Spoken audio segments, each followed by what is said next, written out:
What's going on, everybody? The time has come. Welcome to the first episode of OTimionated.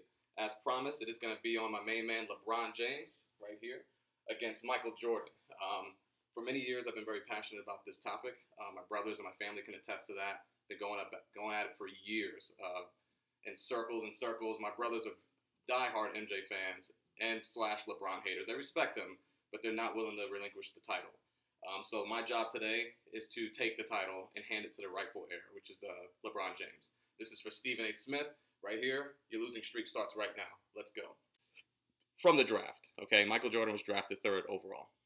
Okay, he did not have the expectations that LeBron did. He was not coming into the league to overtake anybody. He wasn't perceived coming into the league as the best player. There were already great players ahead of him, and he was just a good draft pick that was coming in. They knew he was going to be good and potentially great, but definitely not, oh my God, this guy's going to be the greatest ever. It wasn't like that. He didn't have that pressure. He was playing with house money.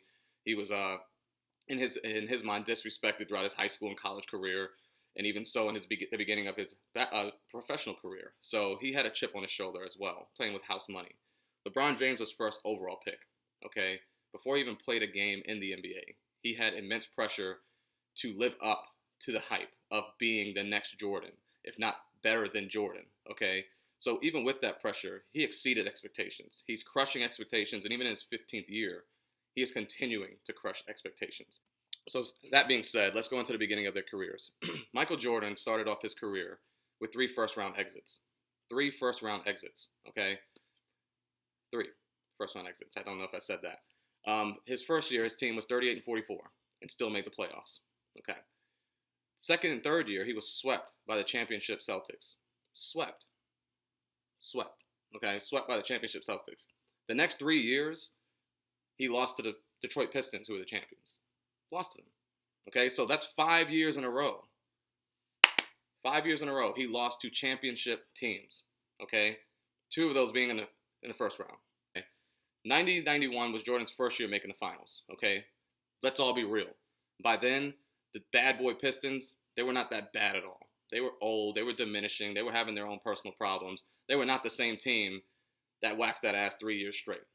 Not at all. Everyone that's honest can vouch for that. Okay? Then he moves on to the finals to play an old, injured, diminished, incomplete Lakers. It wasn't the Showtime Lakers at all. We can also agree on that if you're being honest. Okay? So, of course, he got his first title. So let's look at the first titles in comparison. LeBron goes up against a dynasty team in their prime. Okay, great team in their prime. Jordan goes up against an incomplete team at the end of the road. Who has the fair start to go 1-0? Of course, MJ. Now let's also break down the other teams that Jordan beat. Portland Trailblazers. Good team. Okay. Phoenix Suns. Good team. Okay. The Jazz twice. Really good team. Really good team. Probably the best he faced in all of his finals runs. And the Seattle Supersonics. Pretty good team. But they all share something in common. All of them. Except for the Lakers, but we all know they're diminished. The other 4 teams, because he played the Jazz twice, share something in common. They have no titles. He never beat a championship team. I repeat, he never beat a championship team. And if I want to take it further, you heard it first here. Okay? You heard it first here. I'm just going to say it. Michael Jordan, outside of the Detroit Pistons that were old and diminished, and the Lakers that were old and diminished, never in his entire career beat a championship team in the entire playoffs. First, second, semis, finals, you name it. So let's put this together. Greatest player at the time, with the greatest team at the time, with the greatest coach at the time. No wonder you went 6-0 against teams that never won titles. Good job. That's great. That's, we're going to give a standing ovation to that. LeBron James, his best coach he had was Eric Spoelstra, honestly. Everyone else is like, really? David Blatt? He was gone. Tyronn Lue right now is doing a horrible job with the team he has. Horrible. He's too soft. He's letting the team run itself, okay? But yet, LeBron's still going to take that team to the finals. LeBron, okay? And that's another point. LeBron's a player coach. He's not just putting up numbers. He's coaching his team while he's playing. He doesn't play selfish to where he's like, you know what? I'm just going to drop buckets. I'm just going to go crazy. I'm just going to shoot 30 times in the game, 25, 32 times in the game. I'm going to put up 60 points. Can he do it? Of course he can, because he did. Okay? When he gets into that Jordan-esque mentality, people like to say, he puts up triple doubles in the finals. Okay? he beats 73 win teams. Then Jordan, when he retires, his team goes from 57 wins to 55. So that right there proves that he is on a team that was great without him. This team took the next 7 games in the Eastern semifinals, so they almost made the finals without him. So of course, when you integrate him into that team, of course now they're a championship team, especially when the rest of the league is old, diminished, and incomplete themselves. Now the Bulls are the team to beat. They're the team that they couldn't beat before Jordan received a team that was the team to beat, if that makes sense. Okay, so he had to wait to become the team to beat to win titles at the expense of other teams fading by the wayside. In 2013, he beat the Spurs. Okay, beat the Spurs. After LeBron James' impressive Game 6, which everyone tries to give credit to Ray Allen, which he deserves an immense amount of credit for hitting that shot. That's what put them over the edge, of course. But in that game, okay, LeBron had 37 points, 12 rebounds, 4 assists, shooting 12 for 23 from the floor, 5 for 10 from threes, and 8 for 8 from the free throw line. So there you can see he played a huge role in even getting them to the point to where Ray Allen's shot put them over the edge. Okay, so let's keep it honest here. Okay, and then his most important accomplishment, in my opinion, that nobody can dispute, he came back with help, of course, because it's a team sport, but he was involved in the greatest comeback in NBA history, coming back down 3-1 against arguably the greatest team in NBA history. 73-win Warriors, okay? He came back from that. And he made quadruple history, and I'll tell you why. Number one, he broke the Cavs' 52-year championship drought. That's very important. Number two, okay, joined Jerry West and James Worthy as the only 3 players in history to get a triple-double in a finals Game 7, okay? Number 3, coming back down 3-1, obviously, against a juggernaut team, heavily favorites. And at number 4, he became the first player and only player in history ever. This is an amazing stat that people do not give him credit for, to lead every player on both teams in all 5 categories, all 5 statistics, okay? He went 29-7 for points, 11.3 rebounds, 9 assists, 2.3 blocks a game, and 2.6 steals. That's ridiculous, okay? Ridiculous. And people like to say, oh, that was Jordan-esque. I'm really confused about that. How can it be Jordan-esque when Jordan never did that? He never put up numbers like that. He never did it, okay? And he definitely never did it in the finals. So how is it Jordan-esque? So if anyone else is ever to do it, it's LeBron-esque, not Jordan-esque. We need to stop attaching Jordan to everything like he's the all-time great of everything. He is an all-time great. I'm not diminishing him at all. But I'm being honest. LeBron deserves his accolades to himself that he deserves, just like Jordan deserves his accolades that he deserves to himself. You don't attach everything that Jordan did to Magic and Bird. No, Jordan earned that. The same way LeBron is earning all of his accolades. Look at the NBA right now. Look at the Golden State Warriors. And you tell me, back in the days, Jordan's days, would anybody be able to hang with the Golden State Warriors? Absolutely not. Golden State would destroy any team you put in front of them back in the day. That team is loaded, okay? Absolutely loaded. You have 3 of the best shooters, okay? 3 of the top best 3 shooters in NBA history on the same team with a great coach, okay? Great defensive players. That team is so well balanced and solid, it's insane, okay? Now, moving on. Last year when LeBron, rightfully so, lost to that crazy team that added Kevin Durant, he averaged a triple-double. He averaged a triple-double in the finals. Averaged, okay? He averaged a triple-double in the finals. That in itself is just, it's mind-boggling. It's mind-boggling. You're on the grandest stage against the toughest team, most likely in history when it's all said and done, and you put up a triple-double against them, and that wasn't enough, okay? So when people hold against him, yeah, he's 3-5, he's 3-5. The loss against Dallas, absolutely on LeBron's record, okay? When he lost to San Antonio first time, we understand that. Second time he lost to San Antonio, he had a shot to win it, okay, understood. But it's also the San Antonio Spurs. So you don't get knocked for losing against the San Antonio Spurs. Let's be serious, okay? He got the L, okay? So he has 2 L's that are on his record. Let's be real. Then he goes up against the Golden State Warriors with no team, okay? Kevin Love and Kyrie are out most of the series, okay? Game 1 out. So Dellavedova was the second best player. LeBron James goes insane to the point where he's considered for MVP at the end of the series. Okay, he pushed him to a game 6. That's insane. That's ridiculous. They were up at one point. Okay, that's insane. Okay, so let's look at it this way. LeBron James is losing to teams that are champions, losing to teams that have ridiculous rosters, teams that have multiple championships. They're not just one-time champions like it was a fluke. These are teams that are dynasty teams, teams that are mentioned in the top 10 greatest teams of all time. These are the teams that he's going up against and losing, and oh, guess what?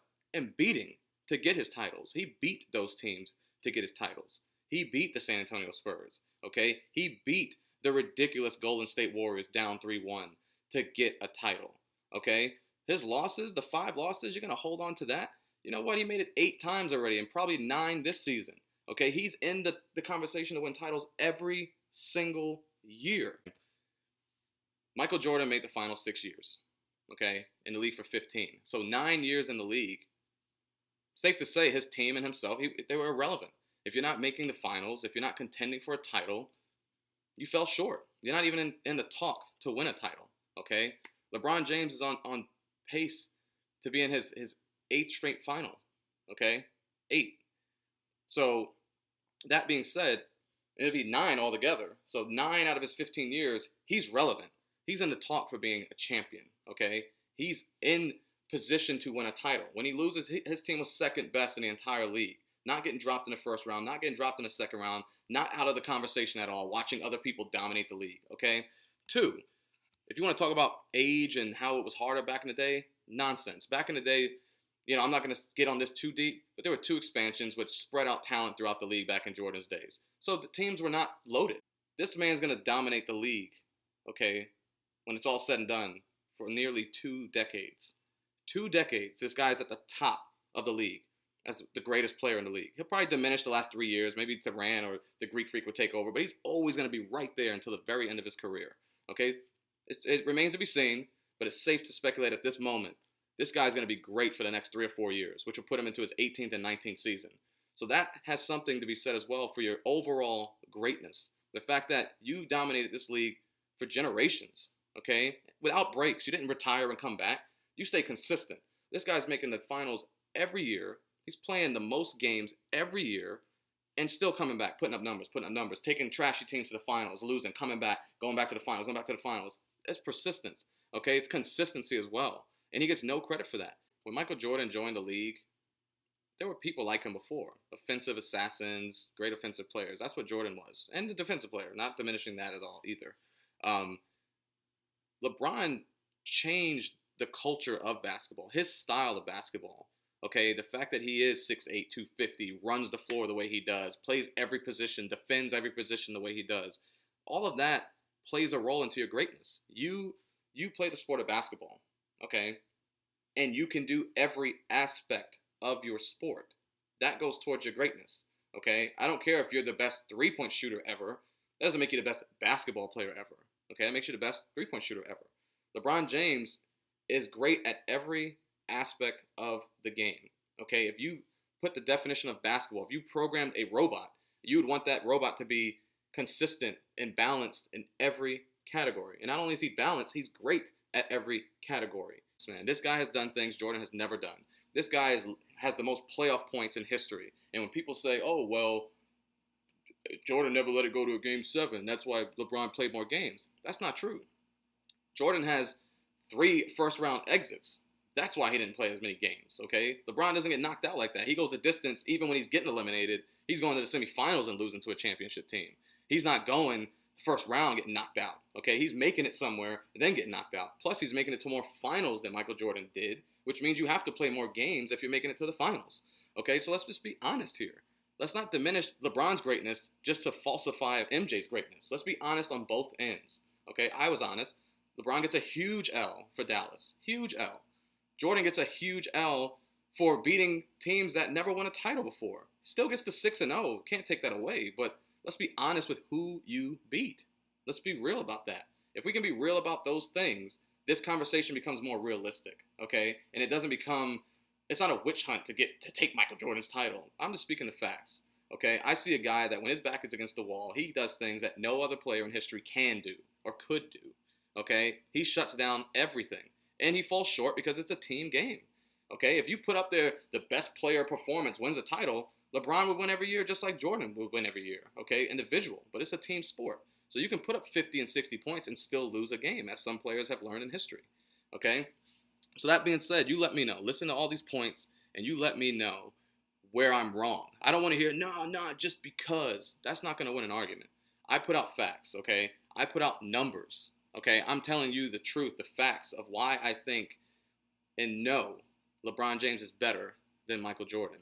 So if you're going to combat my position, I would expect you to do the same thing. I would expect you to say Michael Jordan is better because A, B, and C, taking into consideration all the facts that I just pointed out to you. So I don't want to hear the 6-0 thing without you acknowledging how he got to 6-0.